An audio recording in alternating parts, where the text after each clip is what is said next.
कि अगर तुझे सांस लेने का समय नहीं मिलता तो तू सांस लेता ही क्यों है? तेरे ऐसी सांस किस काम? जीवन रूपी भैंस तो गई पानी में और तू भी जाकर डूब मर कहीं चुल्लू भर पानी में। फिर व्यक्ति ने दूसरा प्रश्न किया था कि मनुष्य के जीवन में सबसे अच्छी घड़ी कौन है?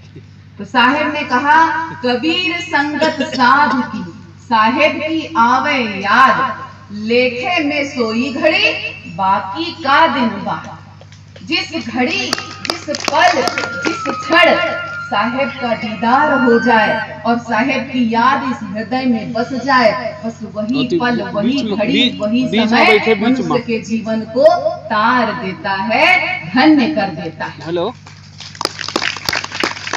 परंतु आज देखिए, मनुष्य के पास जीवन को तार देने वाली, परमात्मा के दर्शन कर जीवन को धन्य कर देने वाली वह घड़ी ही नहीं है, वह समय ही नहीं है, वह पल ही नहीं है।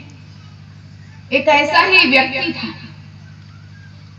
एक ऐसा ही व्यक्ति था जो एक संत जी के पास गया और बोला, संत जी, मैंने संतों के दर्शन की, सत्संग की बड़ी महिमा सुनी है कि सत्संग जीवन में होना चाहिए, संतों का दर्शन होना चाहिए, पर मैं बड़ा व्यस्त रहता हूं।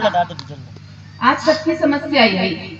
तो इस व्यक्ति के माध्यम से बताना चाह रही हूँ कि उस व्यक्ति ने कहा कि मेरे पास समय नहीं रहता, मैं बड़ा व्यस्त रहता हूँ, पर मैंने सुना है कि जब तक जीवन में सत्संग नहीं होगा, सद्गुरु का संग नहीं होगा, संतों का संग नहीं होगा, यह जीवन धन्य होने वाला नहीं। तो आप मुझे दया करें, कृपा करें, बताएं कि मैं कितनी देर का सत्संग रोज करूं कि मेरा जीवन धन्य हो जाए। संत जी ने कहा, तू रोज एक घड़ी का सत्संग कर ले, तेरा जीवन धन्य हो जाएगा। एक घड़ी लगभग 22.5 मिनट की होती है। तो संत जी ने कहा, तू रोज 22.5 मिनट का सत्संग कर ले, तेरा जीवन धन्य हो जाएगा। यह सुनकर व्यक्ति बोला, संत जी, ये तो बड़ा ज्यादा है, मैं तो इतना व्यस्त रहता हूँ कि मुझे अपने घर वालों के साथ बैठकर 4 बातें बोलने का समय नहीं मिलता।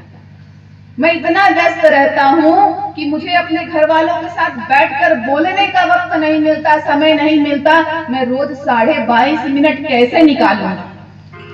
ये तो बड़ा ज्यादा समय हो जाएगा। संत जी दया करें, थोड़ा कम कर देते। मोल भाव शुरू है। संत जी थोड़ा दया करते, थोड़ा कम समय में मेरा काम बन जाता तो बता देते। संत जी ने कहा, जाओ तुम 1 घड़ी का आधा कर। अगर तुम 1 घड़ी का आधा कर लो, आधी घड़ी भी अगर मन से भाव से सत्संग कर लोगे तो तुम्हारा जीवन धन्य हो जाएगा। अब आधी घड़ी लगभग 11:15 मिनट की। अब व्यक्ति पुनः बोलता है, संत जी, रोज 11:15 मिनट का समय निकालना तो बड़ा कठिन होगा। मैं तो इतना व्यस्त रहता हूँ कि कभी कभी मुझे भोजन करने, पानी पीने का भी समय नहीं मिलता है। रोज मैं कैसे 11:15 मिनट का समय निकालूंगा? मेरे लिए बड़ा कठिन हो जाएगा, पर मुझे अपने जीवन को धन्य करना है। दया करते, कृपा करते थोड़ा और कम कर देते, कुछ और कम में काम बन जाएगा, मेरा जीवन धन्य हो जाएगा, तो बताएं।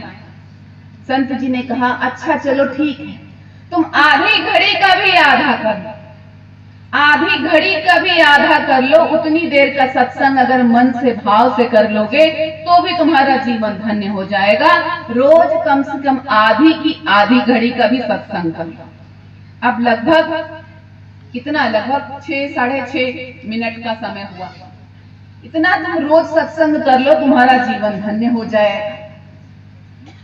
अब वह व्यक्ति बोला, संत जी, रोज लगभग 6 से 7 मिनट के बीच का समय निकालना बड़ा कठिन है, ये तो बड़ा ज्यादा है संत जी। मुझे तो कभी कभी इतनी व्यस्तता होती है कि मेरे पास सांस लेने का समय नहीं होता है।